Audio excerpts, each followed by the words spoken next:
Меня зовут Ярхамов Ильнур, и с вами проект «Татары мира».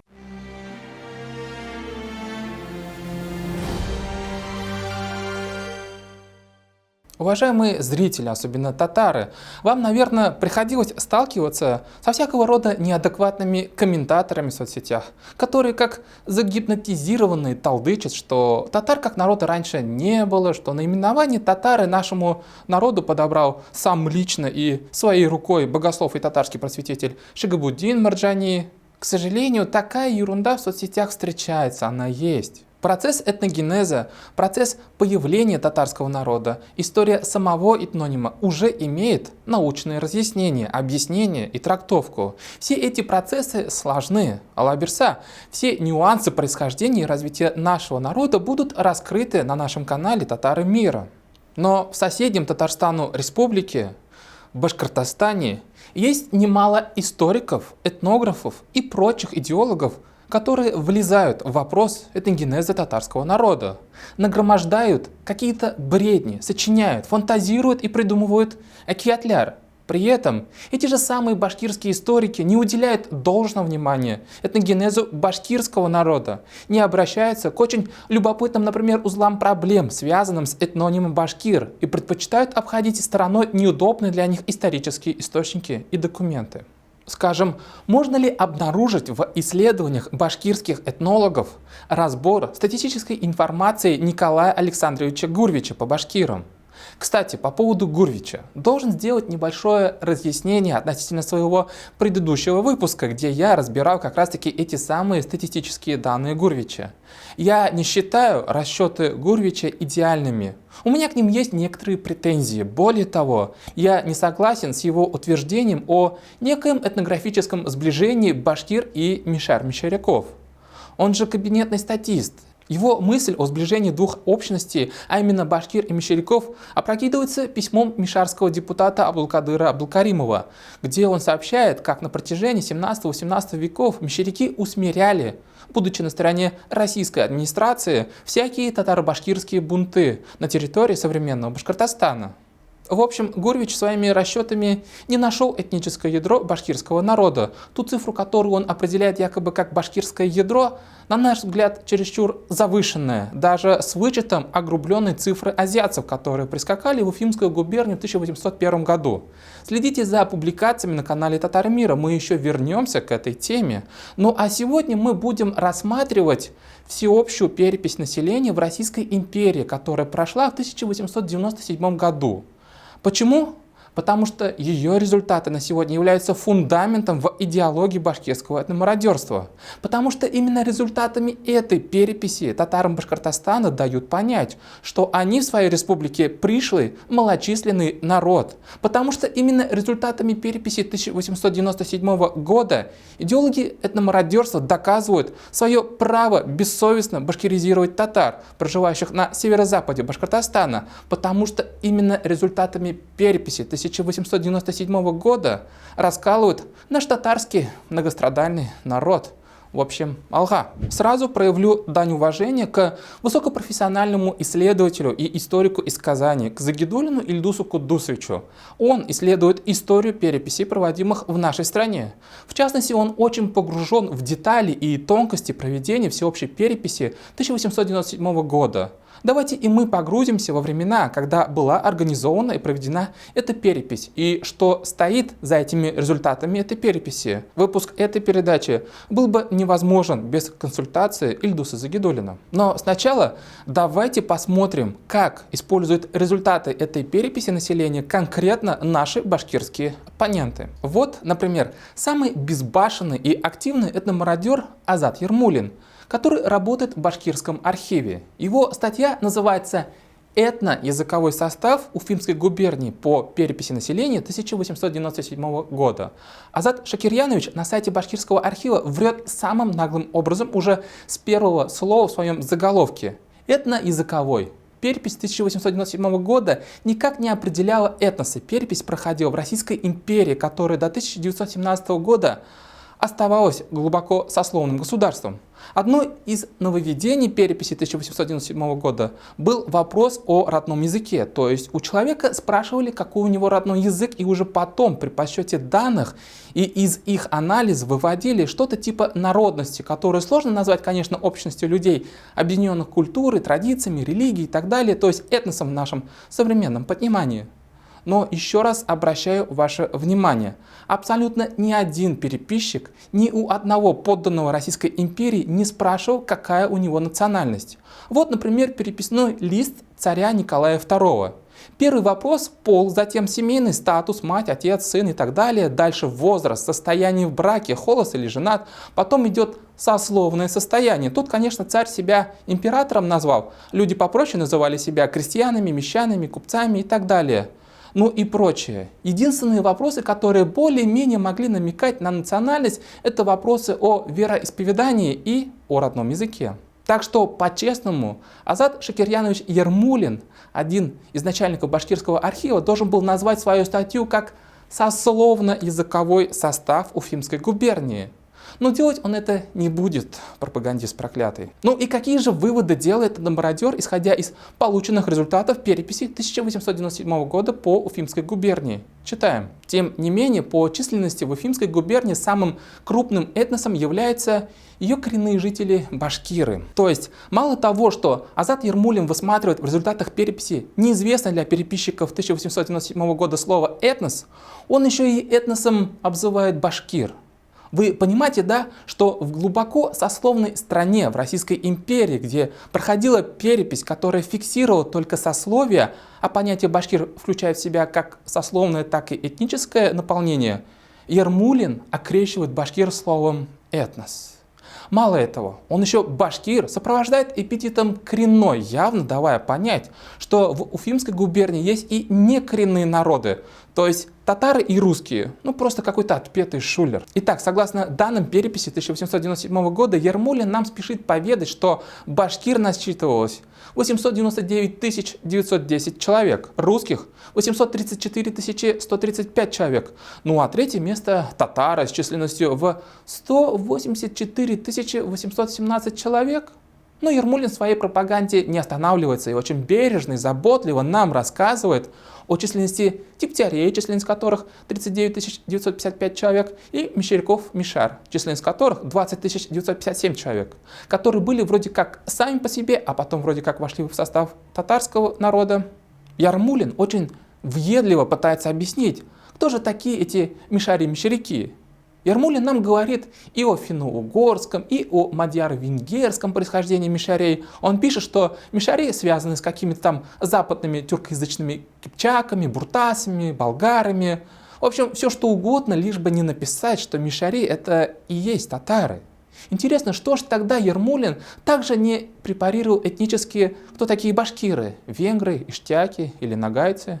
В общем, мы раскрыли вам позицию наших оппонентов, а теперь давайте перейдем непосредственно к самой переписи 1897 года, результаты которой являются прям-таки фундаментом для идеологии башетного мародерства. Более чем 100 лет тому назад бытовала практика проведения переписи в западных странах. Переписчик накануне переписи раздавал листы. Жители стран их несколько дней сами как могли заполняли, и затем переписчик эти листы обратно собирал. То есть в такой форме переписи населения учитывалось именно само выражение, само определение тех людей, которых переписывали.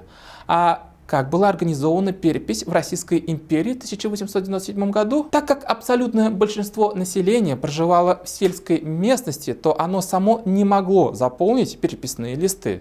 Поэтому тут все данные записывал более-менее, хотя и с натяжкой, грамотный переписчик. Скажем, в Уфимской губернии по результатам переписи 1897 года горожан было всего 4,88%, а грамотных, то есть тех, кто как минимум мог читать, писать, при наличии каких-то степеней образования и гуманитарных навыков тут вообще речи не идет. Ну так вот, грамотных было всего лишь 367 744 человека, то есть 16%. И вы должны понимать, что под грамотностью тут понимается умение как минимум писать и читать именно на русском языке. Грамотность на татарском языке переписчикам 1897 года не нужна была. Теперь вы понимаете масштаб недопонимания между переписчиком и тем, кого он переписывал. Если речь идет о переписи вот этих самых типа башкир, мишар, тептярей, татар и так далее. Более того, на языковое недопонимание накладываются и религиозные опасения. Представьте себе мусульман Российской империи, которых ранее пытались крестить. Заставляли, принуждали, мотивировали. И вот к ним приходит русскоязычный переписчик и спрашивает личную информацию о семье, о детях и так далее. Будут ли в таком случае переписываемые люди искренними перед переписчиком? Ну, конечно, нет. К религиозному мусульманскому фактору мы еще вернемся чуть позже. Какие еще были моменты в организации переписи 1897 года? Перепись должна была начаться 28 января 1897 года. Время, в принципе, удачное. Сельское городское население максимально сидит по домам. Особо никто не перемещается, не уходит на заработки. Зима, вьюга, стужа, занесшие снегом дороги. Ну, вы поняли. Но никакой информационной, разъяснительной работы по жителям Уфимской губернии проведено не было. Люди просто не знали, что к ним, например, вечером может постучаться переписчик и начать спрашивать, как зовут, сколько детей, откуда деньги. А когда нет информационной и разъяснительной работы, что происходит? Правильно, люди начинают делиться слухами. А какой слух относительно внезапных визитеров-переписчиков может распространиться среди мусульманского населения губернии? Правильно, слух, что мусульман собираются крестить. В общем, слух о скором крещении мусульман стал распространяться в Казанской и Уфимской губерниях задолго до начала переписи в 1897 году. Поэтому царские чиновники, что ожидаемо, еще летом 1896 года напрягли муфтия Оренбургского духовного собрания мусульман Мухаммедьяра Султанова. Поэтому тот 18 июля 1896 года издает циркуляр мусульманским ахунам и имамам, чтобы те, в свою очередь, донесли до мусульман, что во время переписи никаких мусульман крестить никто не собирается. Ахунам и мулам округа Оренбургского Магометанского духовного собрания. В скором времени имеет быть всеобщая перепись населения. Ввиду этого Духовное собрание предлагает вам разъяснить своим прихожанам, что перепись назначена по высочайшему повелению государя-императора, что перепись будет произведена только для того, чтобы иметь верные сведения о том, сколько какого народа у нас в государстве проживает, сколько русских, сколько магометан, сколько евреев, язычников и так далее, кто чем занимается, сколько имеет лет, какое имеет семейство и так далее, что все эти сведения требуются только для верного счета, и от переписи не будет никакого вреда ни магометанской религии, ни магометанским школам. Не следует также опасаться, что вследствие переписи будут отбирать земли или увеличивать повинности, и поэтому при производстве переписи следует давать беспрепятственно самые правильные о всем показания, так как это желает государь-император. Как вы думаете, могли ли слова муфтия Султанова успокоить мусульман, которые на него смотрели как на воплощение царского начальника только в мусульманском одеянии? Нет, конечно. А были ли в переписных комиссиях Казанской и Уфимской губернии сами мусульмане, ну или хотя бы татары? Нет, конечно. Муфтий Султанов даже перед переписью публично возмутился, мол, а что это нет в переписных комиссиях мусульман? В общем, вы понимаете, да, что мусульмане относились к переписи с очень большим недоверием. Тем более есть реальные исторические сведения, что переписчиками становились, например, православные папы, батюшки. Представляете себе картину. Мусульманскую семью, которой в дом стучится поп в рясе и с крестом и расспрашивает всю информацию о семье. Ну, согласитесь, что страх тогдашних мусульман сегодня нами, очень понятен. Ладно, министр внутренних дел Российской империи Иван Логинович Горемыкин, главный ответственный за организацию переписи в стране, предписал, чтобы все переписные комиссии в городах и на селе были образованы к 5 октября 1896 года. А новый губернатор Уфимской губернии Николай Богданович, на которого и выпадет груз ответственности за проведение переписи в веренной ему губернии, был назначен на свою должность 26 октября. То есть переписные комиссии были сформированы командой администраторов одного губернатора, а руководить этими комиссиями пришлось новому губернатору. Богдановичу. Понимаете, да, в какой нервотрепке, в каком организационном хаосе проходила перепись 1897 года конкретно в Уфимской губернии. Например, Мензелинская уездная переписная комиссия указ императора Николая о старте переписи населения получила 7 января, то есть за 20 дней до начала переписи. То есть у всех комиссий на подготовку к переписи было чуть меньше 40 дней, тогда как мензелинским переписчикам пришлось в авральном темпе готовиться меньше, чем за 20 дней. В общем, вот такая безалаберная подготовка к переписи населения, проводимая администрация губернатора Богдановича, привела к волнениям и даже кое-где к бунтам местного населения. Например, в Уфимском, Златоустовском, Бирском, Белебеевском уездах Уфимской губернии. Ситуация приобретала признаки не просто мирного массового мероприятия по переписи населения, а грозила самым настоящим бунтом. В общем, администрация губернатора вводит войсковые части и расквартировывает их рядом с особо шумными и беспокойными татарскими мусульманскими деревнями. Две роты и вовсе были направлены конкретно в Мензелинский уезд, который считался совсем уж беспокойным из-за предстоящей переписи. И вот в таких условиях лично губернатор Уфимской губернии Николай Богданович решается, пожалуй, на самую главную фальсификацию, на самое главное 19 века манипуляцию с переписью населения. Он запрещает переписчикам в графе о сословии при опросе татар Уфимской губернии записывать их крестьянами, потому что слово «крестьянин» восходит к слову и вообще созвучен со словом «христианин». Богданович разрешает переписчикам записывать в графе о сословии былые отмершие сословные обозначения, если их называют татары, то есть башкиры, мещеряки, тептяри и так далее.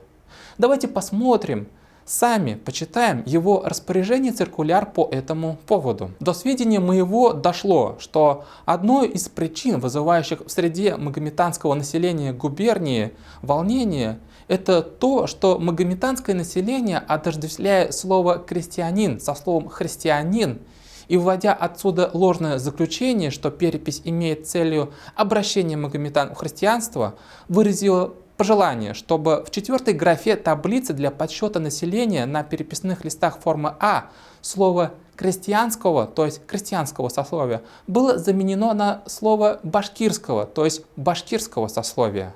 А вот уже конкретное распоряжение самого губернатора Уфимской губернии Николая Богдановича. Читаем. Не встречается препятствий к 4-й графе таблицы для подсчета населения на переписных листах формы А вместо крестьянского писать башкирского населения, но только в башкирских селениях и лишь в тех исключительных случаях, где это окажется безусловно необходимым для успокоения умов местного населения и для обеспечения беспрепятственного производства переписи. То есть вот эти 899 910 человек, о которых так бравурно нам сообщает Азат Ермулин, что, мол, это этнические коренные башкиры Уфимской губернии, на самом деле по факту являются просто запуганными крестьянами-мусульманами, которые не хотели переписаться как крестьянин-христианин. Помните, я вам в самом начале говорил, что среди наших оппонентов-недоброжелателей, среди вот этих вот башкирских комментаторов устоялся миф, что, мол, Шигабуддин Марджани дал имя татарам, татарскому народу. Ну что же, получается, что башкирскому народу имя башкир дал Николай Богданович, уфимский губернатор, а произошло это конкретно в 1897 году во время переписи. То есть у башкирского народа даже есть своя конкретная дата рождения. Это 28 декабря 1896 года, ровно за месяц до старта всеобщей переписи населения в Российской империи. Так что 28 декабря в этом году башкирский народ может отпраздновать свой юбилей. 125-летие со дня наречения именем Башкир. Вы, наверное, задаетесь вопросом, а почему я несколькими секундами ранее сказал, что, мол, раз башкиры это сословие, то почему я назвал это именно вымершим, отмершим сословием? Вы, наверное, задаетесь вопросом, что раз записывали башкиры, а это сословие, то какого черта они должны были записываться в крестьянское сословие? И чтобы отменить это положение, нужен был целый циркуляр целого губернатора Богдановича. Тут ответ в том, что на протяжении всего 19 века российское государство приняло ряд законов, которые фактически спустили с небес сословие башкирцев-землевладельцев, сделав из них простых крестьян, простых сельских обывателей. Все эти законодательные акты, например, проанализировал историк Самигулов Гаяз Хамитович. Итак, возьмем условно точкой отсчета по выводу из сословного состояния башкирцев-землевладельцев императорский указ от 10 апреля 1798 года генералу от инфантерии барону Игельстрому о создании башкиро-мещерякского войска. В это войско также вошли, например, служилые татары Челябинского и Троицкого уездов. Троицкий уезд – это окрестности города Троицк, современной Челябинской области, если что. В 1855 году башкиро-мещерякское войско преобразовывается в башкирское войско. Сословная группа мещеряков упраздняется, все бывшие мещеряки входят в состав сословия башкирцев. Государство продолжает относиться к башкирцам как к сословию, которое за военную службу получает земли. Вместе с этим башкирское войско вводит также такие сословные группы, как тептери и бобыли. И вот в 1863 году выходит правительственное положение о башкирах. Там черным по белому было написано следующее. Инородцы, известные под названием башкир, мещеряков, тептерей и бобылей, имеющие общее наименование башкирского войска, получают гражданское устройство, как свободные сельские обыватели. То есть башкиры, в которых влились мещеряки, тептери и бобыли, стали простыми крестьянами. Но они немного отличались от других крестьян того времени. У них все еще сохранялось право на землю. Но факт случился. Башкиры-землевладельцы в начале 19 века, являвшие собой иррегулярное войско, тихой сапой через включение в свой состав мещеряков, бобылей, тептерей, были понижены до самой низкой сословной группы в Российской империи, до крестьян. Так что на момент переписи 1897 года абсолютно все башкирцы Уфимского уезда не были уже никакими башкирцами-землевладельцами, а были лишь простыми крестьянами. О том, что они когда-то были привилегированным полувоенным башкирским сословием, да, у них осталось лишь это в виде какой-то семейной памяти, передающейся из поколения в поколение. И вот переписная комиссия Уфимской губернии получила на руки результаты переписей. В этом своде переписных листов в графе, где нужно указать сословие, было указано башкирское. Все это с подачи губернатора Богдановича. И таких листов с башкирским сословием набралось около 960 тысяч. Откуда такая цифра, спросите вы? А это сумма, полученная путем сложения численности башкир в количестве 899 910 человек, тептерей в количестве 39 955 человек и мещеряков в количестве 20 957 человек. Все дело в том, что из Уфимской губернии в Санкт-Петербург уехали переписные листы, где вроде как не было никакого упоминания тептерей и мещеряков. В этих листах, с позволения губернатора Богдановича, должно было быть лишь упоминание башкир в графе сословия. Но кое-какие жители Уфимской губернии пренебрегли циркуляром губернатора и настояли, чтобы в графе сословия переписчик указал не просто как башкир, а указал именно как башкир из мещеряков и башкир из тептярей. В этом сознаются организаторы самой переписи, которые в Санкт-Петербурге получили эти самые переписные листы и приступили к их анализу. Для этого мы открываем документ, точнее второй том книги «Общий свод по империи результатов разработки данных первой всеобщей переписи населения», произведенный 28 января 1897 года. И читаем, что написано на странице 24. Для развлечения составных частей башкирского войска друг от друга их стали именовать башкирами просто, башкирами из мещеряков и башкирами из тептярей. И эти указания в переписных листах в графе о сословии и дали возможность выделить эти две народности из состава башкир, которым они принадлежали по родному языку и образу жизни.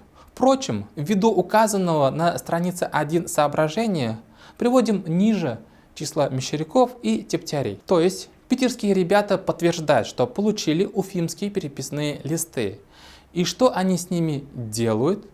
Переписывают. Да, все 960 тысяч листов подвергаются жесткой коррекции.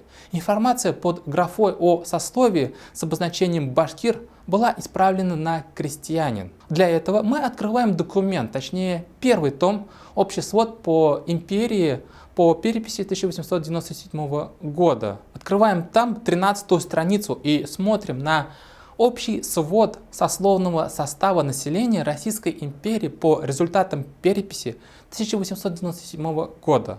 Видите, в этом своде сословие башкир? Нет, не видите. Вот и я не вижу. Среди сословий нет никаких башкир. Быть может, вы предположите, что, мол, башкир нет, так как их численность очень мала. Но смотрите, общая численность населения Российской империи в 1897 году это чуть больше 120 миллионов человек. А какова численность башкирских переписных листов? 960 тысяч. И это только по Уфимской губернии. Это примерно 0,7 от всей империи. Вот смотрите, 0,27 инородцев в таблице есть. 0,22 купцов в таблице тоже есть. А вот 960 тысяч типа башкир по сословию в виде 0,7% в таблице нет. Итак, мы выяснили, что питерские счетчики, учетчики переписали переписные листы. Что еще они сделали? А что за загадочная отсылка на какие-то соображения на первой странице второго тома общего свода по переписи 1897 года по поводу мещеряков и тептярей? А на первой странице эти же самые питерские счетчики, учетчики сознаются уже в другой манипуляции, которую они совершили с переписными листами.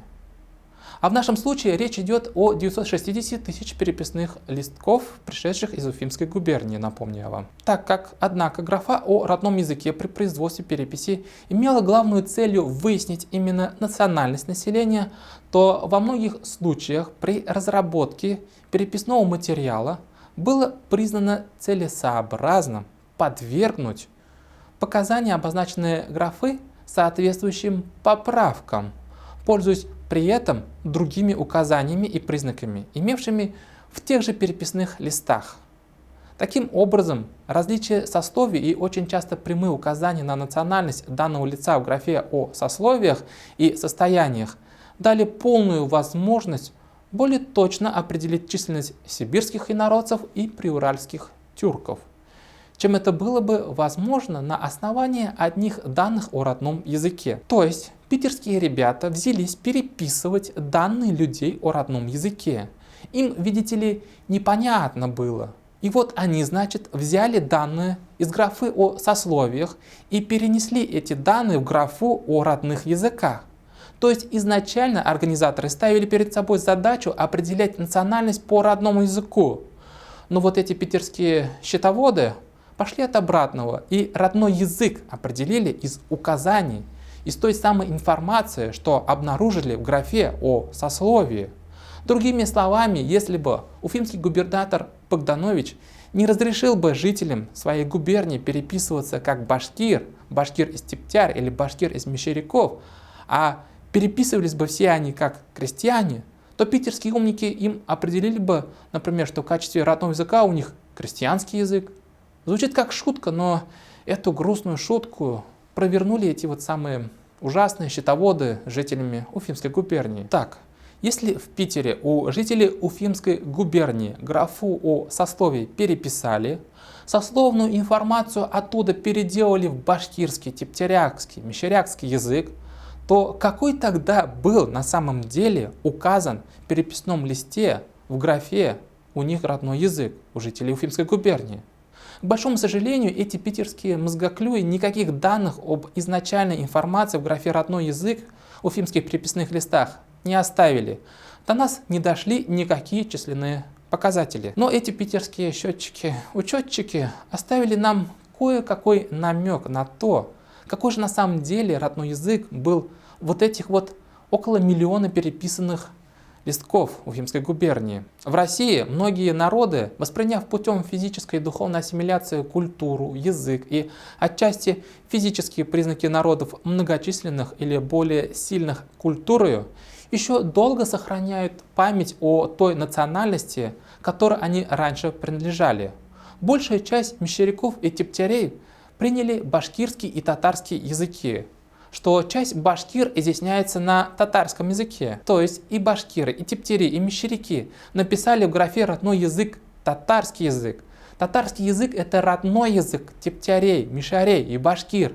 Да, наверняка были среди переписанных в Уфимской губернии люди, которые рассуждали в логике, мол, раз я из башкирского, мещерякского или тептярского сословия, то значит и язык у меня соответствующий моему сословию. То есть башкирский, мещерякский, тептярский, но по факту-то татарский. Но задумайтесь вот над чем. Сами авторы вот этого общего свода по переписи 1897 года пишут, что настолько были впечатлены несоответствием указанного языка и указанного в графе сословия типа национальности. Мол, как это так, что человек себя называет башкиром, а родным языком указал татарский язык? Типа питерские мозгоклюи, счетчики, учетчики настолько были ошеломлены масштабами такого, как им кажется, несоответствия родного языка и национальности, что они решились на преступление века, 19 века. Они просто переделали переписные листы из Уфимской губернии. В общем, дуслар, вы знаете, что сказать надоедливым башкирским комментаторам, которые оскорбляют вас, имя вашего народа и светлую память просветителя Шигабуддина Марджани. Напишите этому комментатору, как его этноним был подарен Николаем Богдановичем, губернатором Уфимской губернии. Поздравьте этих комментаторов с исполнением в этом году 125-летия имени нарекания его народа. В общем, башкиры — это нация, которая возникла в результате безалаберно организованной переписи населения Уфимской губернии в 1897 году. В результате страха нескольких сотен тысяч татар быть переписанными как христиане и в результате бессовестной фальсификации века, которую совершили эти питерские счетоводы.